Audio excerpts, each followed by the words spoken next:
Amados irmãos, vamos abrir as nossas Bíblias lá no Evangelho de Mateus. Evangelho de Mateus, capítulo 2, versículos 1 e 2. Evangelho de Mateus, capítulo 2, versículos 1 e 2. Amém? Diz assim a palavra do nosso Deus: Tendo Jesus nascido em Belém da Judeia, em dias do rei Herodes, eis que vieram uns magos do Oriente a Jerusalém e perguntavam: onde está o recém-nascido rei dos judeus? Porque vimos a sua estrela no Oriente e viemos para adorá-lo.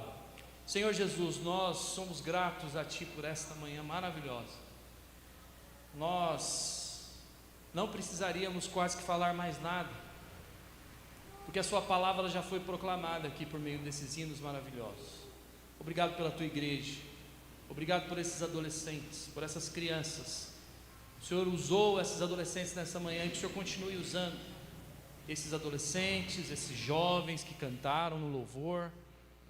Que o Senhor nos use, ó Pai, sempre para a honra e glória do Seu nome. Amém. Meus queridos irmãos, desde o início da história bíblica, há uma expectativa de um governo que traria justiça e paz. No Éden, Deus prometeu que da descendência da mulher viria aquele que esmagaria a cabeça da serpente. Mais tarde, Abraão recebeu a promessa de que em sua descendência todas as famílias da terra seriam abençoadas.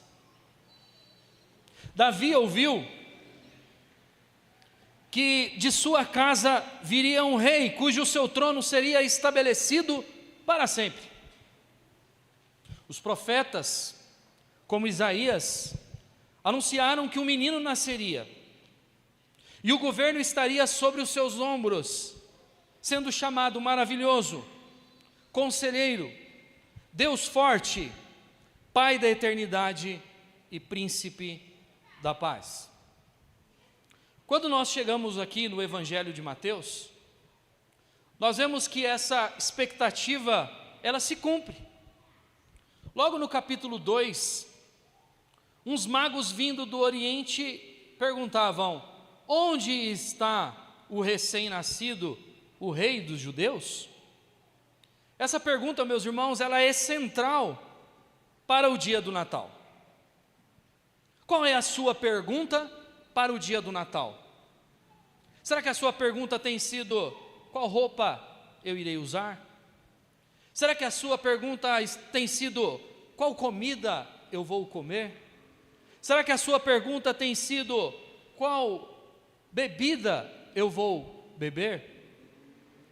A pergunta central aqui em Mateus, no início aqui do capítulo de Mateus é: onde está o recém-nascido rei dos judeus? Portanto, meus irmãos, ao celebrarmos o Natal, nós não estamos apenas lembrando de um acontecimento histórico,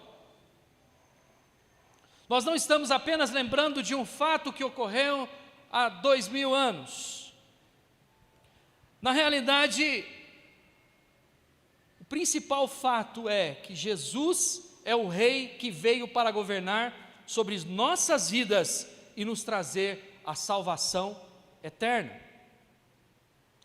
A questão que se coloca diante de nós, diante do texto que lemos, é: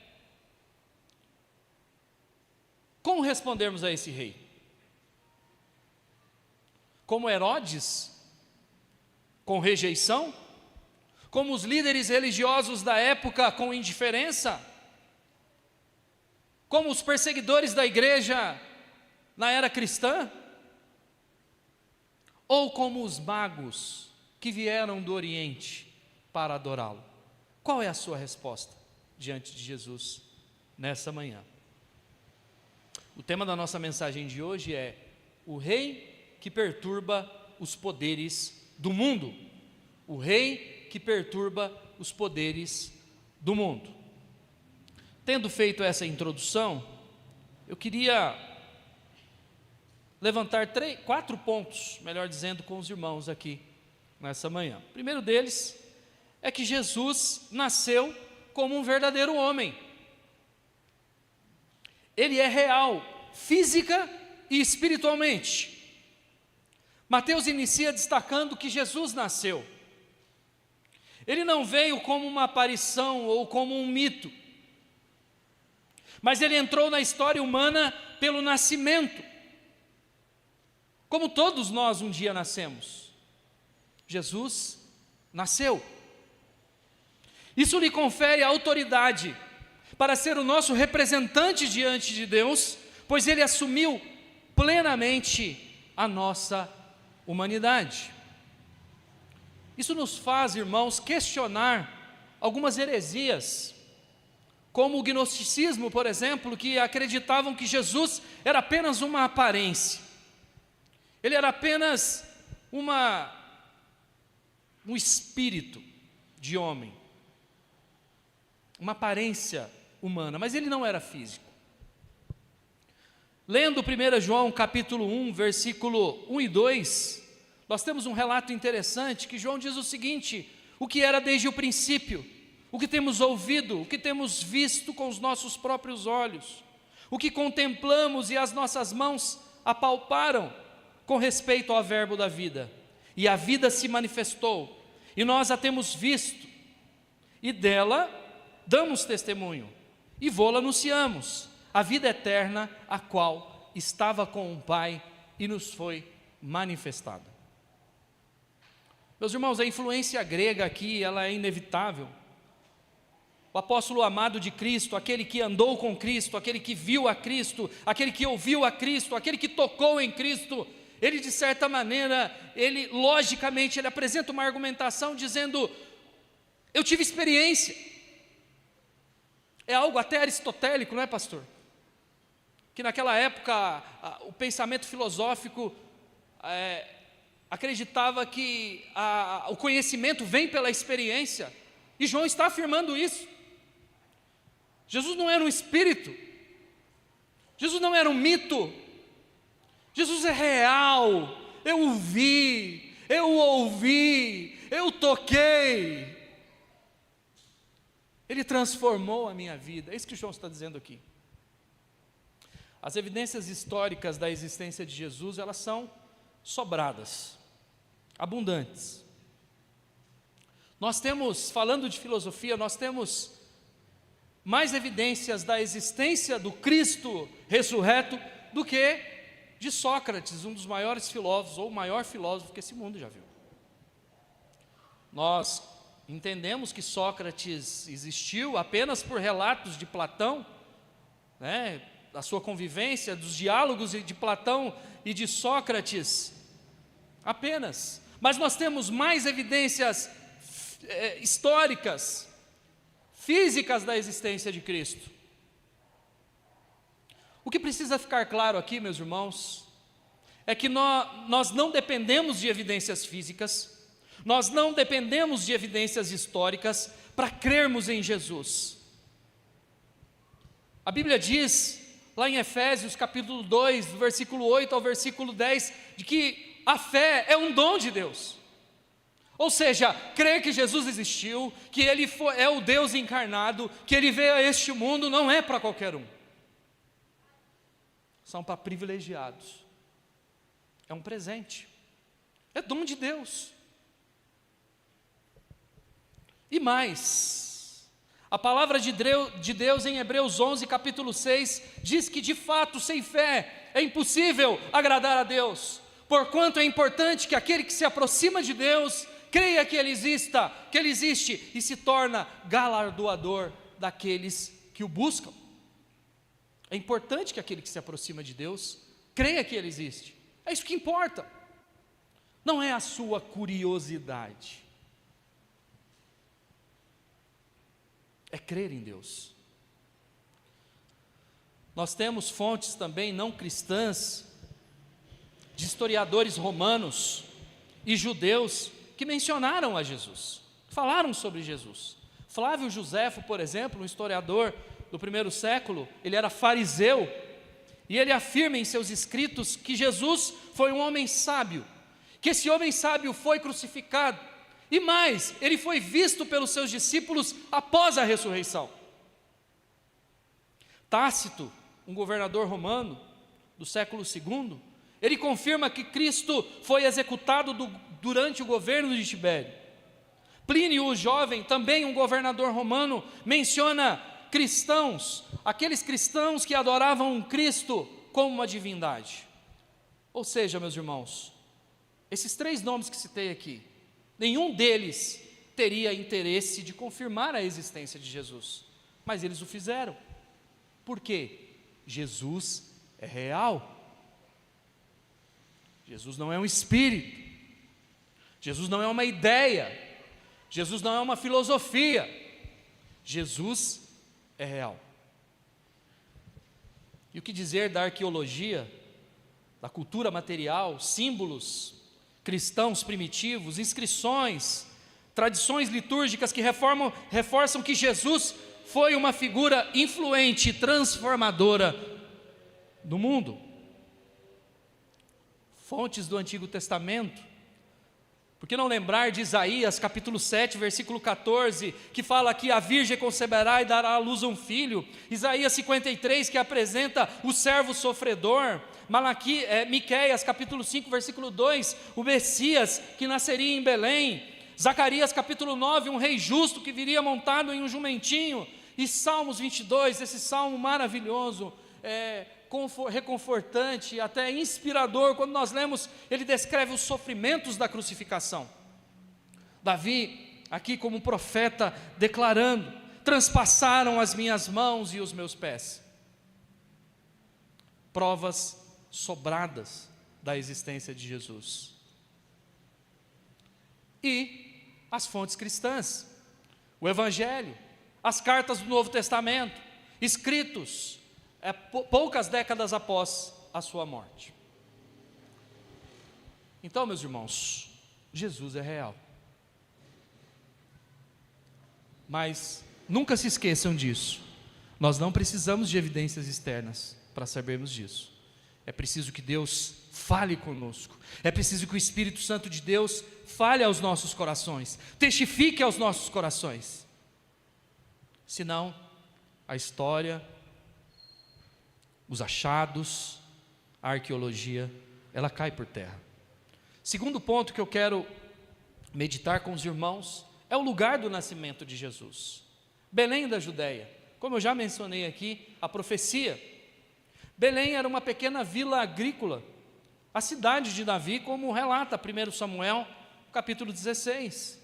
Deus escolheu um lugar simples, um lugar desprezado pelos reis, pelo povo, para o rei nascer, mostrando que a glória do Messias, ela não depende da pompa humana, ela depende da soberania e da vontade divina.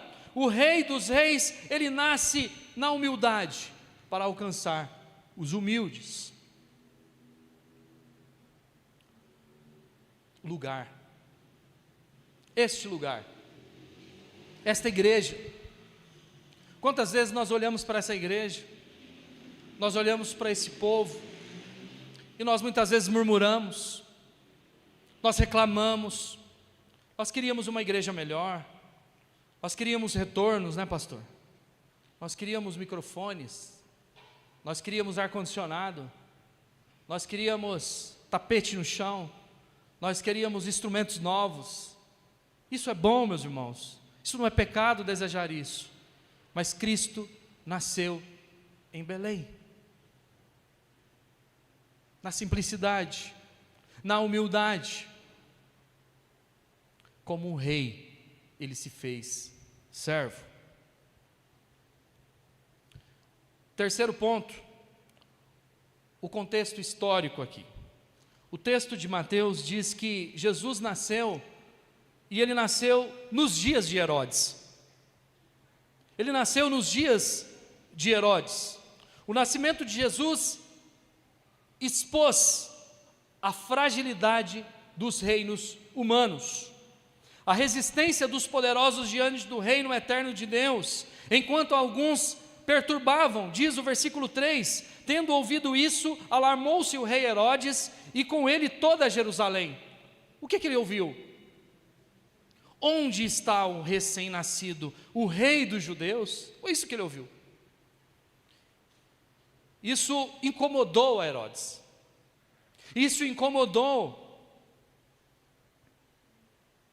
alguns. Isso mexeu com o brio de muitos. Como assim, rei dos judeus? Isso perturbou. Irmãos, o anúncio do nascimento de Jesus, ele causou alarme no rei e em toda a cidade. Isso mostra que o evangelho, desde o início, é motivo de perplexidade e oposição no mundo. O reino de Deus desafia impérios. O reino de Cristo desafia poderes. Diferente dos reinos transitórios, o reino de Cristo é um reino eterno e indestrutível, como Daniel capítulo 2, versículo 44 afirma. Por isso a sua chegada ameaça as estruturas humanas, ameaça os poderes, ameaça a legislação, ameaça os governadores. Conversando essa semana com um diretor de uma importante escola do estado de Barueri, da cidade de Barueri, escola do estado de São Paulo, mas na cidade de Barueri, e nós conversando, e eu falei para ele, ele disse, falando dos problemas sociais daqueles alunos, comentando sobre os problemas de violência, e eu disse para ele, eu sei a solução para esses jovens, eu sei qual que é a solução para esses jovens, foi a solução que eu encontrei para a minha vida, porque os meus olhos viram, os meus ouvidos ouviram, as minhas mãos apalparam. A transformação para a vida desses jovens é Cristo Jesus, não há outro. Sabe qual a resposta dele? O Estado não quer isso. O Estado não quer que os alunos sejam libertos. O Estado não quer que os alunos conheçam a verdade. Por que será? Porque o Estado quer pessoas manipuladas, pessoas que podem ser conduzidas, e o Evangelho, ele quebra cadeias. O Evangelho transforma corações. O Evangelho muda vidas. Herodes reage com engano e hostilidade. Ele consulta sacerdotes, escribas, mas usa de ardil para tentar eliminar o rei dos judeus. Mateus capítulo 2, versículo 7 ao versículo 8. A sua atitude revela que Jesus seria alvo de contradição, ruína e ruína para muitos. O Evangelho continua perturbando sistemas no mundo. Assim como Herodes e Jerusalém se alarmam com o nascimento de Jesus, hoje também o reino de Deus confronta estruturas de poder, valores distorcidos, interesses escusos, egoísmo. Onde Cristo é proclamado, há resistência, porque o governo eterno expõe a fragilidade dos reinos humanos. Nos dias de Herodes, o nascimento de Jesus expôs a tensão entre o reino eterno e os poderes passageiros. Essa oposição a Deus foi algo corriqueiro na história do seu povo. 1 Samuel capítulo 8, nós temos uma descrição incrível sobre isso. A oposição do povo de Deus ao reino de Deus, ao próprio Rei dos Reis. Esse capítulo relata que o povo de Deus, ele pede ao profeta: constitui-nos, pois, agora, Samuel, constitui-nos, pois, agora um rei sobre nós, para que nos governe, como todas as outras nações têm. É tão bonito. É tão bonito as nações terem um rei, aquele rei que luta as batalhas desse povo.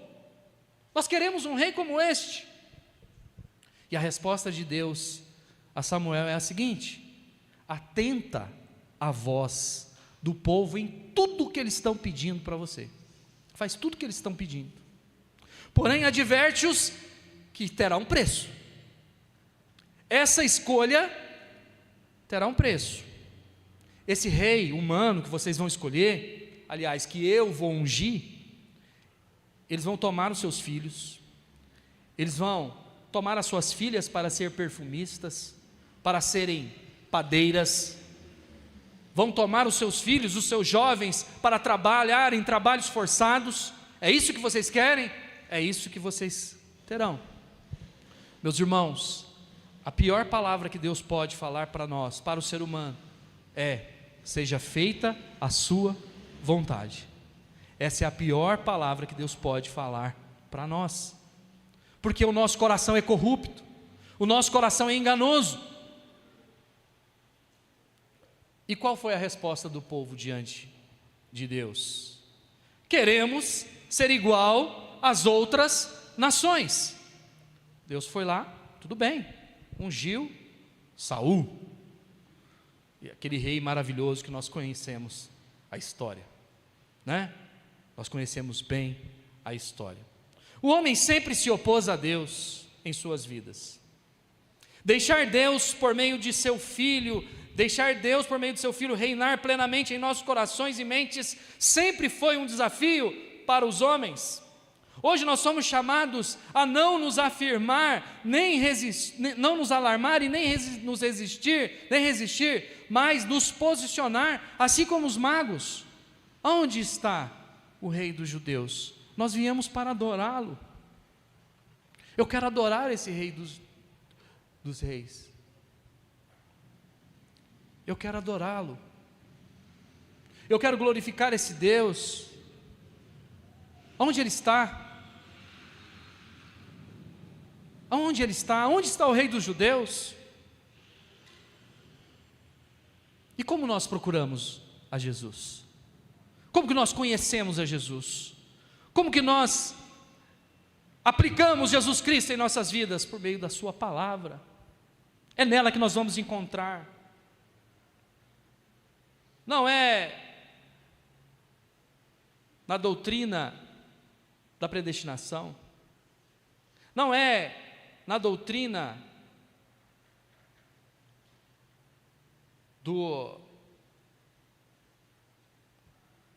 da busca pelo lucro exacerbado, não é na palavra de Deus. E por último, o testemunho dos magos. Mateus mostra a universalidade do reino de Deus nesse versículo, né? Os magos que vieram do Oriente, tendo ouvido e perguntando: onde está? Uns magos vindo do Oriente, versículo 1: tendo Jesus nascido em Belém da Judeia, em dias do rei Herodes, eis que vieram os magos do Oriente, né? Os primeiros que buscavam a adorar a Jesus. Eles não são judeus, eles são estrangeiros, vindos do Oriente.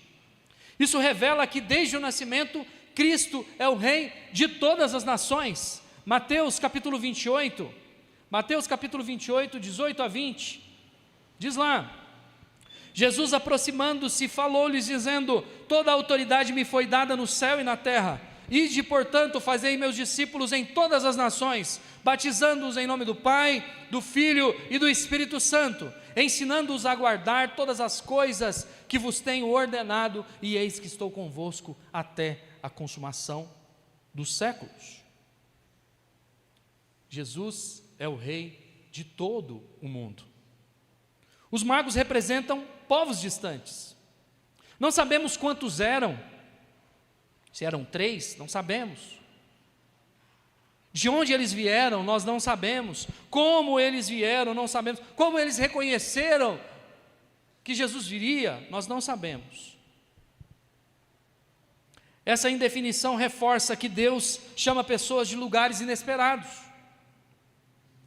até mesmo fora do alcance da tradição judaica. Nós temos um exemplo disso em Atos capítulo 8, em que um eunuco de Candace, que era um alto oficial da rainha etíope, ele estava ali na carruagem lendo o profeta Isaías, e Filipe pergunta para ele: você está entendendo o que você está lendo? Ele fala: como que eu vou entender se não tem quem me explique? Era um homem de uma outra terra, de um outro lugar. Como que esse homem veio adorar a Cristo?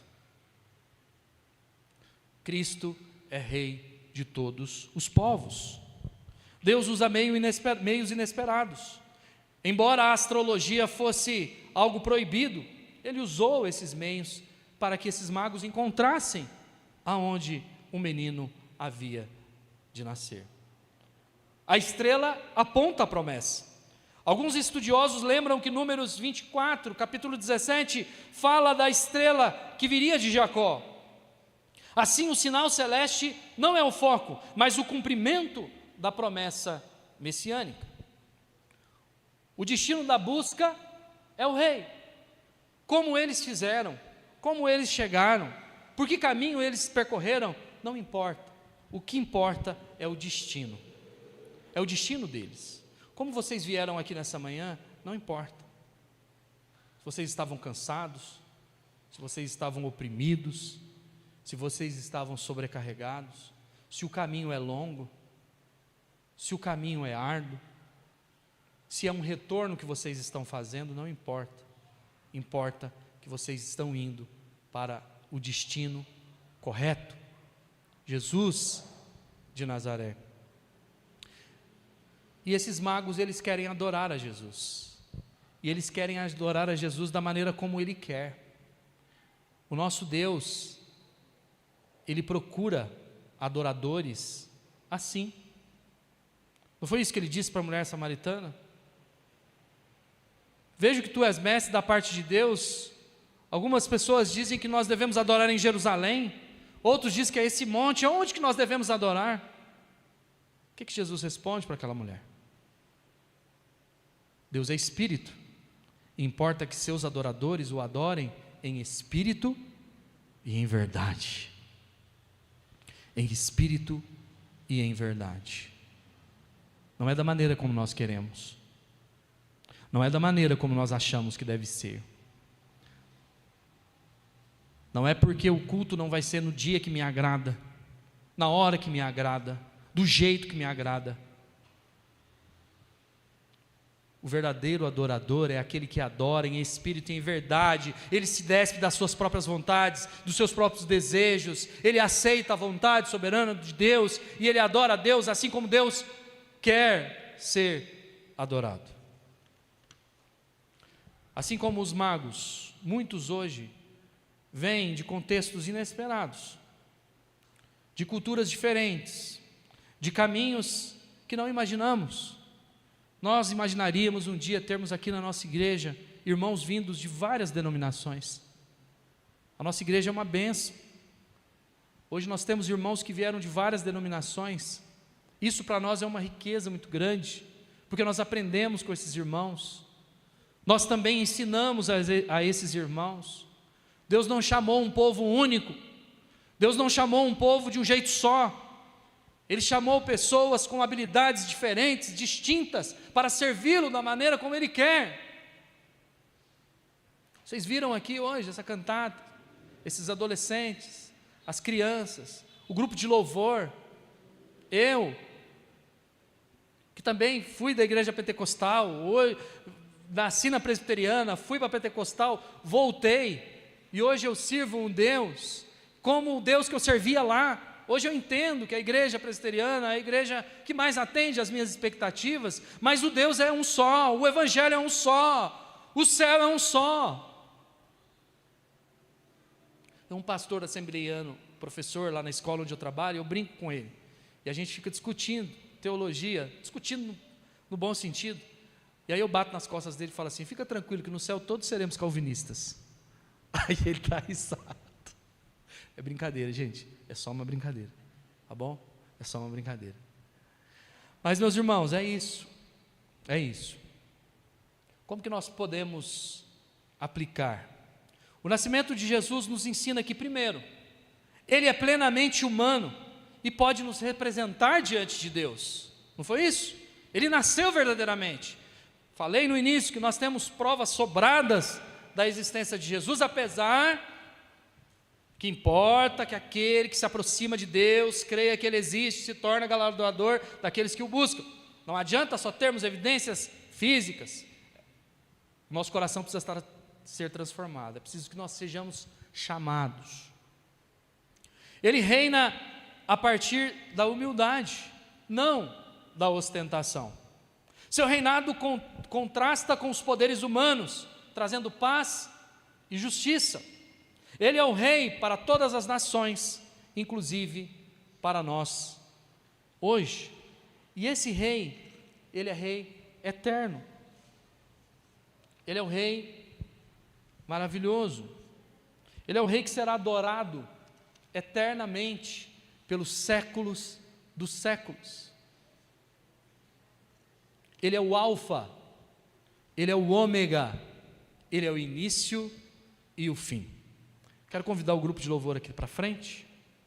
Nós vamos adorar o nome desse alfa e ômega, bem alegres, contentes, em nome de Jesus.